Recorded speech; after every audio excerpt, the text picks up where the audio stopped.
Rasulullah, wahai Rasulullah, lakas syafa'ah, engkau yang memiliki syafaat.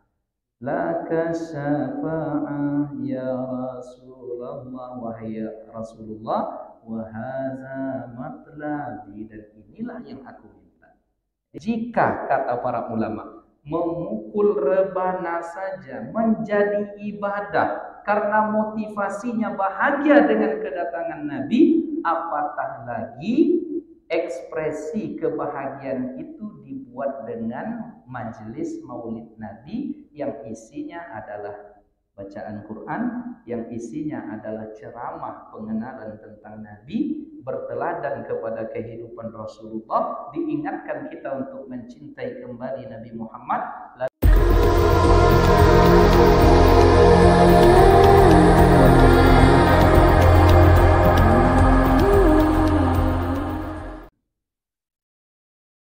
Assalamualaikum warahmatullahi wabarakatuh. Bismillahirrahmanirrahim.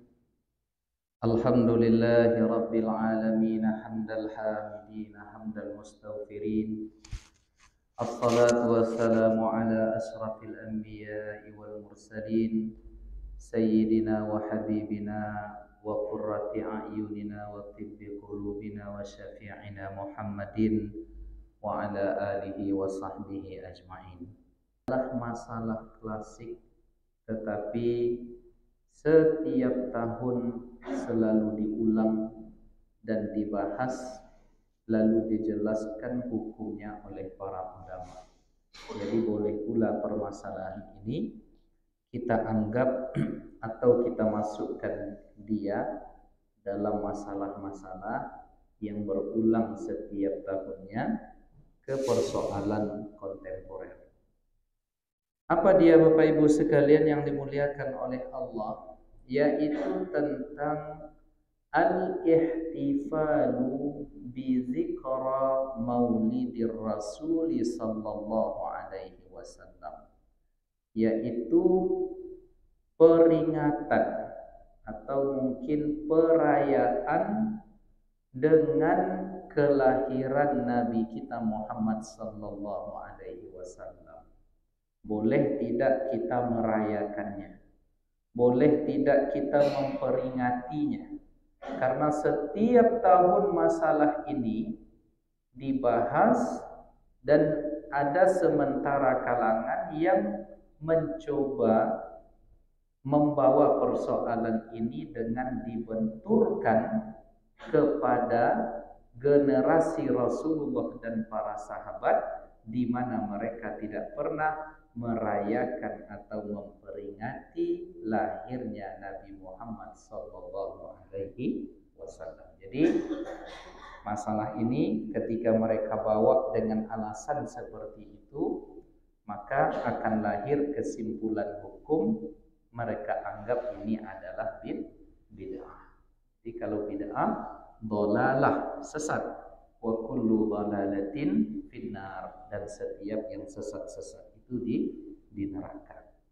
Jadi abang-abang, bapak-bapak, kawan-kawan yang tadi malam atau mungkin minggu lalu hadir di majelis peringatan Maulid Nabi berarti sudah berbuat bid'ah. Siap-siaplah masuk neraka. Ini ahli neraka semuanya. Nah, apakah demikian Bapak Ibu yang dimuliakan oleh Allah? Karena peringatan Maulid Nabi ini adalah sebuah perbuatan, dan perbuatan itulah letak dilekatkannya hukum, maka perbuatan kita tersebut harus ditimbang dengan dalil.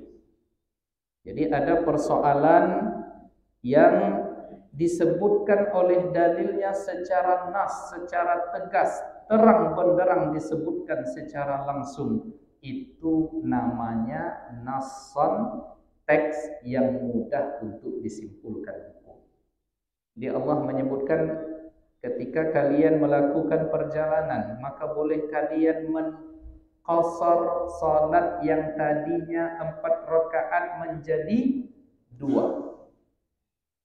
Dan ada yang bertanya kepada engkau Muhammad tentang wanita haid, tidak boleh melakukan hubungan suami istri ketika istri sedang dalam keadaan haid. Ada teksnya secara langsung. Tapi betapa banyak persoalan yang tidak diwakili oleh dalil langsung, maka persoalan itu dikaji oleh ulama melalui metode yang dinamakan dengan istinbat, menggali hukum, memetik hukum pada persoalan yang secara langsung tidak ada teksnya dari Al-Quran dan Sunnah. Maka termasuklah dalam persoalan Maulid Nabi ini Muhammad sallallahu alaihi wasallam ada beberapa dalil. Yang pertama kita ambil terlebih dahulu dari Al-Quran.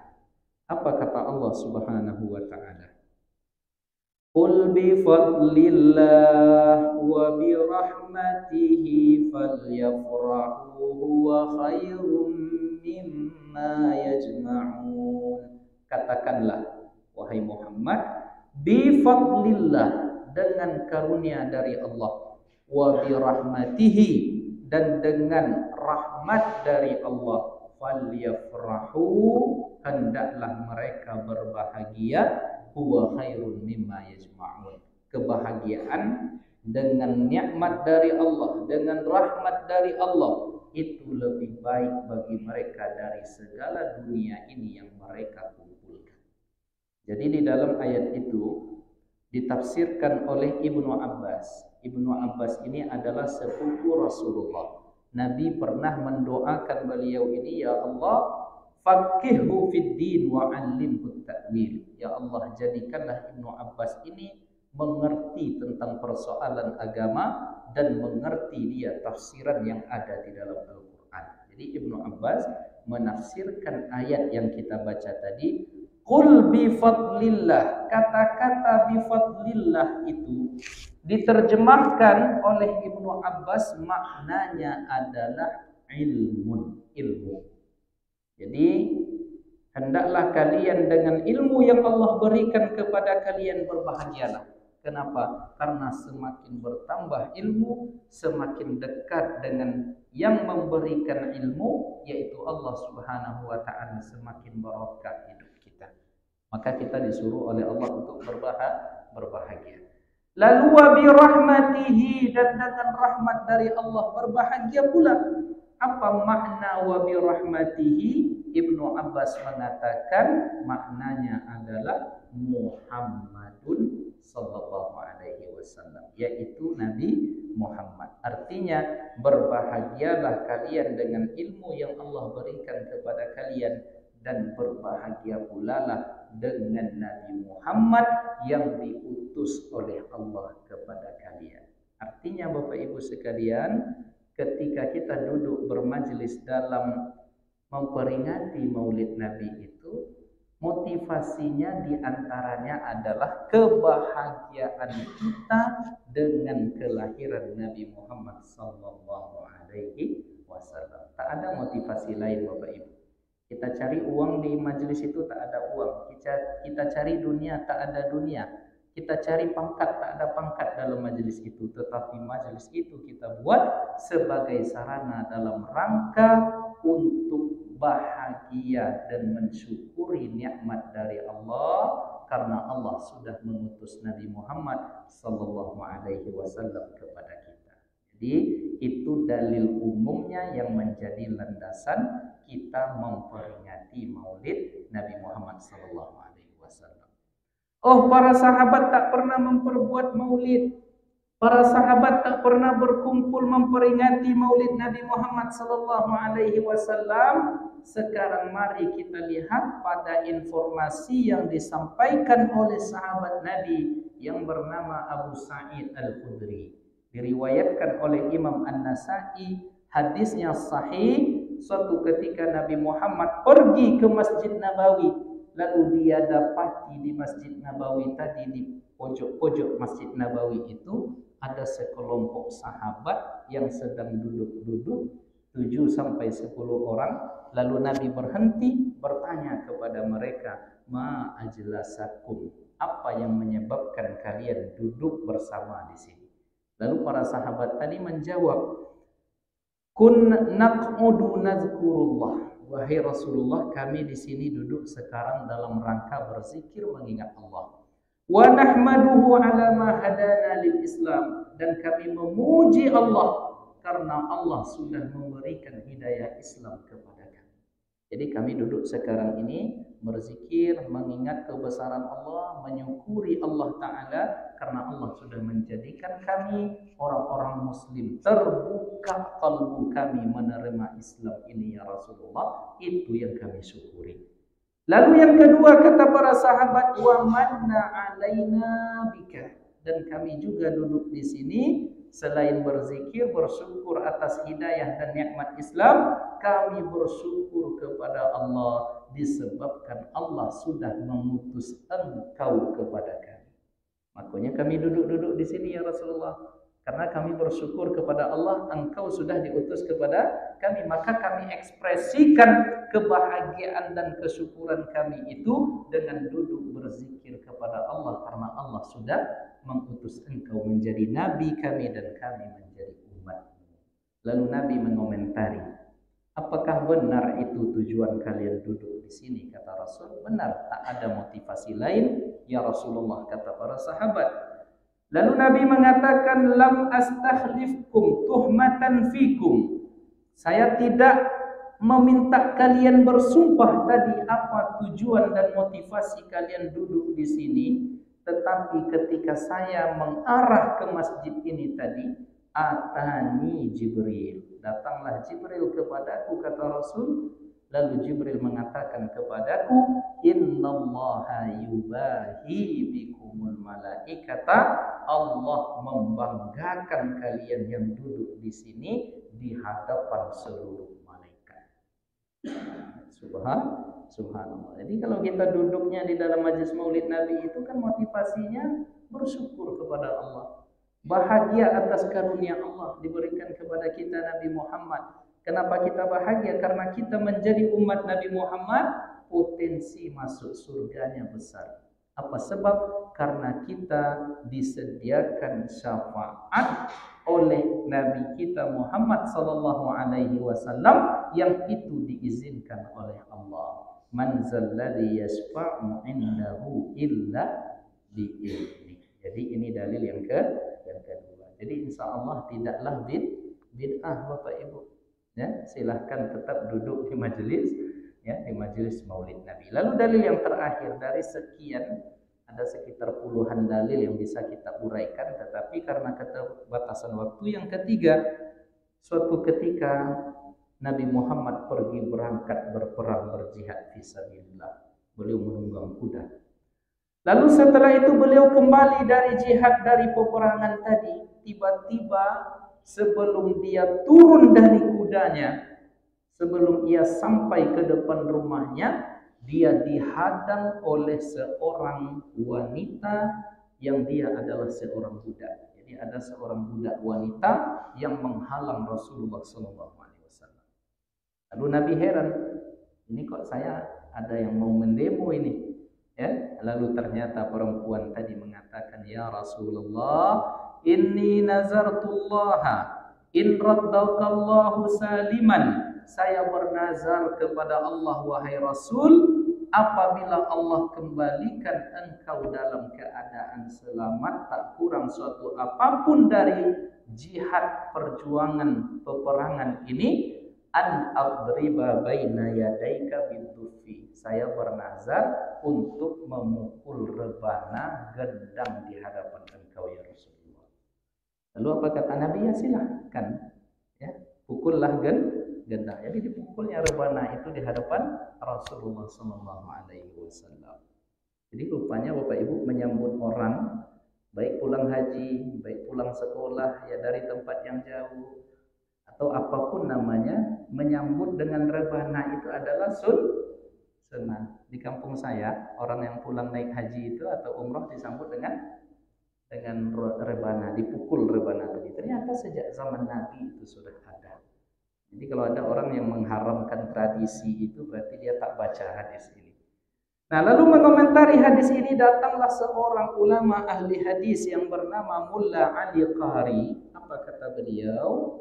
Dari hadis ini ditunjukkan kepada hukum bahwa kita wajib menunaikan nazar. Itu yang pertama. Lalu yang kedua kata beliau, kesimpulan hukumnya dari hadis itu adalah as-sururu bimaqdamihi sallallahu alaihi wasallam qurbatun. Rasa bahagia, gembira, senang hati dengan kedatangan Nabi Muhammad sallallahu alaihi wasallam itu pada ujungnya ternyata bisa menjadi ibadah. Jadi memukul rebana itu kan pada mulanya itu tidak ibadah, Bapak Ibu. Itu hanya adat kebiasaan. Tetapi karena motivasinya adalah kegembiraan dengan Nabi Muhammad sallallahu alaihi wasallam, maka memukul rebana itu menjadi sebuah ibadah. Jika kata para ulama, memukul rebana saja menjadi ibadah karena motivasinya bahagia dengan kedatangan Nabi, apatah lagi ekspresi kebahagiaan itu dibuat dengan majelis maulid Nabi yang isinya adalah bacaan Quran, yang isinya adalah ceramah pengenalan tentang Nabi, berteladan kepada kehidupan Rasulullah, diingatkan kita untuk mencintai kembali Nabi Muhammad, lalu isinya ada silaturahim, lalu isi majelis itu ada sedekah, setelah itu bubar. Yang memukul rebana saja menjadi ibadah, apatah lagi membaca Al-Quran. Yang memukul rebana saja motivasinya karena kecintaan kepada Nabi, dia bisa menjadi ibadah, apatah lagi pengajian. Jadi ada enggak majelis maulid Nabi kita yang lepas dari 4 unsur itu?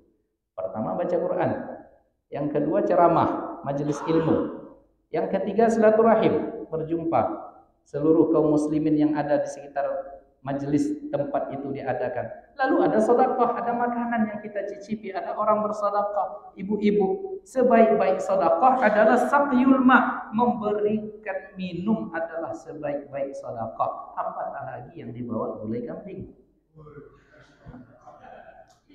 Apatah lagi yang dibawa gulai patin. Apatah lagi yang dibawa makan besar kita malam itu, syukuran. Bersyukur kepada Allah karena Allah menjadikan kita menjadi umat Nabi Muhammad sallallahu alaihi wasallam. Makanya wajarlah ya para sahabat itu dan orang-orang yang cinta kepada Nabi, setiap kali disebutkan nama Muhammad bergetar hati mereka dan ada kerinduan yang menusuk tali jantung hati mereka. Inilah Muhammad yang pada akhirat nanti, yaumil akhir, ialah yang akan menjadi penolong. Maka datanglah syair-syair pujian kepada Nabi yang sesungguhnya itu kepada Allah, tetapi karena disebabkan Nabi Muhammad datanglah pujian kepada Nabi Muhammad sallallahu alaihi wasallam. Isfa' lana ya habibana laka syafa'ah ya Rasulullah, ya Nabi, ya Rasulullah. Silakan disambung Bapak sekalian. Saya sendiri dia nampaknya. Ya Rasulullah, ya Nabi, laka syafa'ah wa hadza matlabi ya Nabi. Nah, itu dirangkai oleh para ulama, ya Rasulullah, wahai Rasulullah, laka syafa'ah, engkau yang memiliki syafaat. Laka syafa'ah ya Rasulullah, wahai Rasulullah, wa hadza matlabi, dan inilah yang aku minta. Jadi engkau diberikan keistimewaan oleh Allah punya syafaat, di mana para nabi yang lain tidak memiliki syafaat, tak mampu mereka menyelamatkan umatnya, tetapi Nabi Muhammad diberikan keistimewaan oleh Allah berupa syafaat. Dengan syafaat itulah Nabi nanti akan menyelamatkan kita. Maka Maka di antara cara mendapatkan syafaat cintai Nabi, di antara wasilah untuk mencintai Nabi itu adalah membuat majelis-majelis maulid Nabi Muhammad sallallahu alaihi wasallam. Jadi dari ketiga dalil dan cara pendalilan ini disimpulkanlah bahwa secara hukum maulid Nabi itu tidaklah haram atau tidaklah bid'ah, tetapi justru menjadi sunnah, beribadah, berpahala orang yang melakukannya. Demikianlah Bapak Ibu sekalian kajian kita pada sore hari ini, yang mudah-mudahan bisa menambah ilmu dan menggerakkan amal, dan pada akhirnya menguatkan cinta kita kepada Rasulullah SAW.